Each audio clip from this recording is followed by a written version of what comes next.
आइए हम सभी साइंस के प्रीवियस ईयर क्वेश्चंस को सॉल्व करते हैं, जो कि PYQ के रूप में सभी एग्ज़ाम में पूछा गया है और सभी प्रतियोगी परीक्षा के लिए अत्यंत महत्वपूर्ण है। एनालिडा ग्रुप में आने वाले जंतु कौन कौन से होते हैं? एनालिडा ग्रुप में आने वाले जंतु जोंक, केचुआ, और केचुआ को किसानों का मित्र भी कहा जाता है। केचुआ जो है खेत को उर्वरकता प्रदान करने में मदद करती है। केचुआ जो है खेत को उपजाऊ बनाती है। और वह जंतु जो अपना लिंग परिवर्तन कर सकता है वो कौन सा होता है? केचुआ होता है। लिंग परिवर्तन एकमात्र करने वाले जो है केचुआ है। RBC किसमें नहीं पाया जाता है? केचुआ में। RBC किसमें नहीं होता है? केचुआ में। केचुआ को किसान का मित्र भी कहा जाता है। एनालिडा ग्रुप के उत्सर्जन तंत्र होता है नेफिडेरिया। एनालिडा ग्रुप के उत्सर्जन तंत्र होता है निफ्डेरिया। RBC में नहीं होता है क्या? केंद्रक यानी न्यूक्लियस। RBC में क्या नहीं होता है? केंद्रक। RBC का जीवन काल 120 दिन होता है। RBC में पाया जाता है हीमोग्लोबिन। हीमोग्लोबिन बना होता है आयरन प्लस प्रोटीन। हीमोग्लोबिन बना होता है आयरन प्लस प्रोटीन। बॉडी में रक्त की कमी यानी कि RBC हीमोग्लोबिन की कमी, RBC की कमी से होने वाले रोग एनीमिया होता है। RBC की कमी से होने वाले रोग एनीमिया। और बॉडी में ऑक्सीजन हार्मोन पहुंचाता है RBC। बॉडी में जो हमारे शरीर में ऑक्सीजन्स या हार्मोन्स कौन सा पहुंचाता है? RBC। RBC का जीवन काल कितना होता है? 120 दिन। RBC प्लस WBC बनता है कहाँ? बॉन्स मर्स यानी अस्थि मज्जा। RBC प्लस WBC बनता है अस्थि मज्जा यानी बॉन्स मर्स। RBC का गर्भगृह प्लीहा यानी कि स्प्लेन को कहा जाता है। RBC का गर्भगृह प्लीहा यानी स्प्लेन को कहा जाता है। बॉडी का ब्लड बैंक कहते हैं प्लीहा को। RBC को गर्भगृह भी कहा जाता है प्लीहा को, और बॉडी का ब्लड बैंक कहते हैं प्लीहा को। RBC का रंग लाल किसके कारण होता है? हीमोग्लोबिन के कारण। RBC का लाल रंग होता है किसके कारण? हीमोग्लोबिन के कारण।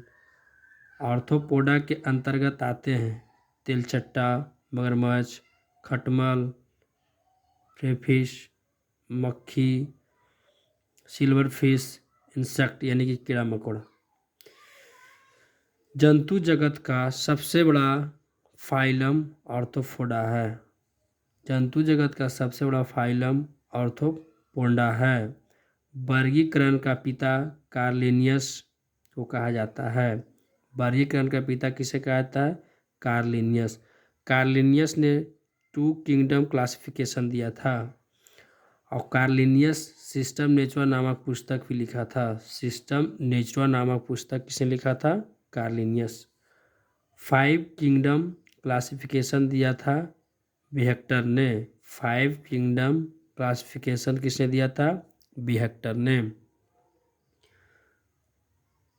स्कॉर्पिन स्पाइडर आते हैं आर्थ्रोपोडा के आर्केनाइड्स ग्रुप में।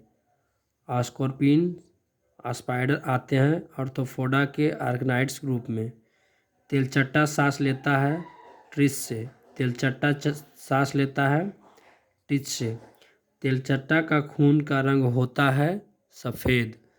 तिलचट्टा का खून का रंग होता है सफ़ेद रंग का होता है।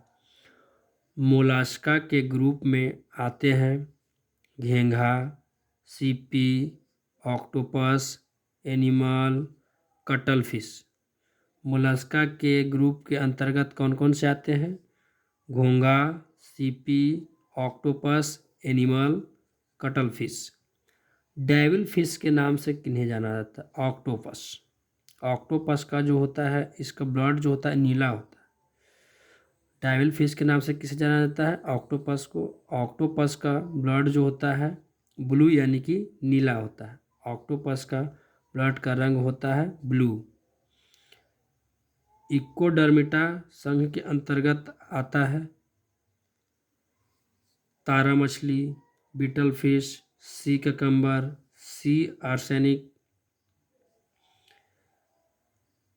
इकोडर्मिटा संघ के अंतर्गत आते हैं तारा मछली यानी स्टार फिश, बीटल स्टार, सी ककम्बर, सी आर्सेनिक। सिनेटेट्रा संघ के अंतर्गत आता है जेलीफिश। सिनेटेट्रा संघ के अंतर्गत आता है jellyfish, jellyfish, dolphin fish, star fish, etc। ये सब जो है फॉल्स फिश है। Jelly fish, dolphin fish, star fish, ये सब सब फॉल्स फिश है। मनुष्य के पाचन कहाँ से होता है? मुख। सबसे पहले किस चीज़ का पाचन होता है? कार्बोहाइड्रेट।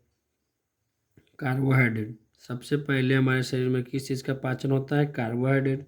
मुंह में दो प्रकार के एंजाइम पाया जाता है, टाइलिन एगो सर्वलिन एमाइलेज। कार्बोहाइड्रेट का सबसे छोटा फॉर्म होता है ग्लूकोज। ग्लूकोज का सूत्र होता है C6H12O6। कार्बोहाइड्रेट का सबसे छोटा फॉर्म होता है ग्लूकोज। जबकि हम कोई भी चीज़ का पाचन होता है तो सबसे पहले कार्बोहाइड्रेट में बदलता है। और मुंह में दो प्रकार का एंजाइम होता है, टाइलिन एगो शार्वलिन एंजाइम। कार्बोहाइड्रेट का सबसे छोटा फॉर्म होता है ग्लूकोज। सत्य यानी मछली, dog fish, salmon fish, pomfret, catfish. Glucose को हम डायरेक्ट नहीं ले सकते। ग्लूकोज को हम डायरेक्ट नहीं ले सकते। माइटोकॉन्ड्रिया क्रेब्स साइकिल के अंतर्गत पीयूष अम्ल एटीपी के फॉर्म में टूटता है और उसे हम एनर्जी के रूप में लेते हैं। ग्लूकोज को हम इससे डायरेक्टली नहीं ले सकते हैं क्योंकि माइटोकॉन्ड्रिया को क्रेब्स साइकिल के अंतर्गत पिट्यूटरी अम्ल एटीपी के फॉर्म में टूटता है और उसे हम एनर्जी के रूप में लेते हैं। स्टोमेच में पाचन होता है प्रोटीन, यानी कि पेट में पाचन होता है प्रोटीन का। अशुद्ध रक्त किसके द्वारा प्रवाहित होता है? शिरा के द्वारा। अशुद्ध रक्त किसके द्वारा प्रवाहित होता है? शिरा के द्वारा। शुद्ध रक्त किसके द्वारा प्रवाहित होता है? धमनी। अशुद्ध रक्त किसके द्वारा प्रवाहित होता है? शिरा यानी वेनी। अशुद्ध रक्त किसके द्वारा प्रवाहित होता है? धमनी। रक्त परिसंचरण तंत्र की खोज विलियम हॉर्वे ने किया था। रक्त परिसंचरण तंत्र की खोज विलियम हॉर्वे ने किया था। रक्त समूह की खोज लैंडस्टीनर ने किया था। रक्त समूह की खोज लैंडस्टीनर ने किया था। जल में घुलनशील विटामिन है बी और सी। जल में घुलनशील विटामिन है बी और सी। विटामिन बी और सी। जल में घुलनशील विटामिन है विटामिन बी और सी। वसा में घुलनशील विटामिन है KEDA, कीड़ा। ऐसे ट्रिक से इसको कीड़ा, और ऐसे विटामिन के, vitamin E, vitamin D, vitamin A वसा में घुलनशील विटामिन है। शरीर में ब्लड प्रेशर को कंट्रोल करता है सोडियम। शरीर में ब्लड प्रेशर को कंट्रोल कौन करता है? सोडियम। शरीर में जल का संतुलन बनाए रखना सोडियम। शरीर में जल का संतुलन बनाए रखना सोडियम। सबसे ज़्यादा क्रियाशील तत्व है पोटेशियम, जिसका संकेत K होता है, परमाणु संख्या 19 होता है। पोटेशियम के बाद क्रियाशील होता है सोडियम, जिसका परमाणु संख्या 11, संकेत Na होता है, एटॉमिक नंबर Na 11 होता है। हवा में आग लगने के डर से केरोसिन को रखते हैं पोटेशियम और नाइट्रोजन, सोडियम। हवा में आग लगने के डर से केरोसिन को रखते हैं पोटेशियम नाइट्रोजन में। नाइट्रोजन और पोटेशियम किस ग्रुप में आते हैं? एल्काइल ग्रुप में। हृदय की धड़कन एवं नाड़ी की संचालन करता है विटामिन के। ब्लड प्रेशर को नियंत्रित करता है एनिल ग्रंथि। ब्लड प्रेशर को नियंत्रित करता है एनिल ग्रंथि। ऑक्सीजन की उपस्थिति में ग्लूकोज की प्रतिक्रिया होती है तो क्या होता है, CO+H2 में टूट जाता है। ऑक्सीजन की उपस्थिति में ग्लूकोज की प्रतिक्रिया होती है तो क्या बनता है, CO+H2 में टूट जाता है। ऑक्सीजन की अनुपस्थिति में ग्लूकोज को मांसपेशियों से प्रतिक्रिया करके क्या बनाया जाता है, लैक्टिक अम्ल। ऑक्सीजन की अनुपस्थिति में ग्लूकोज की मांसपेशियों से प्रतिक्रिया कर बनाया जाता है लैक्टिक अम्ल। ऑक्सीजन की अनुपस्थिति में ग्लूकोज बैक्टीरिया यानी कि कवक से प्रतिक्रिया कर क्या बनता है, इथाइल अल्कोहल C2H5OH। C6H12O6 को अभिक्रिया कराते हैं तो माइलेज CO2+C2H5OH। ग्लूकोज से अल्कोहल कौन सा एंजाइम बनाता है, जाइम एंजाइम। पीएच मान का खोज सोरेनसन ने किया था। मूत्र का पीएच मान 6 होता है, 6 होता है। नींबू का पीएच मान 2.4 होता है। रक्त का पीएच मान 7.4 होता है और आंसू का पीएच मान 7.4 होता है। समुद्री जल का पीएच मान 8.5 होता है। गैस्ट्रिक ग्लैंड के अमाशय में जो एसिड बनता है उसका पीएच मान 2.5 होता है। बहिस्रावी एवं अंतःस्रावी दोनों ग्रंथियां पाई जाती है परकेनिक्स। मिश्रित ग्रंथि को कहा जाता है अग्नाशय।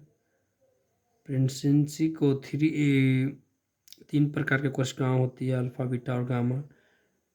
बीटा सेल से निकलने वाली हार्मोन है इंसुलिन।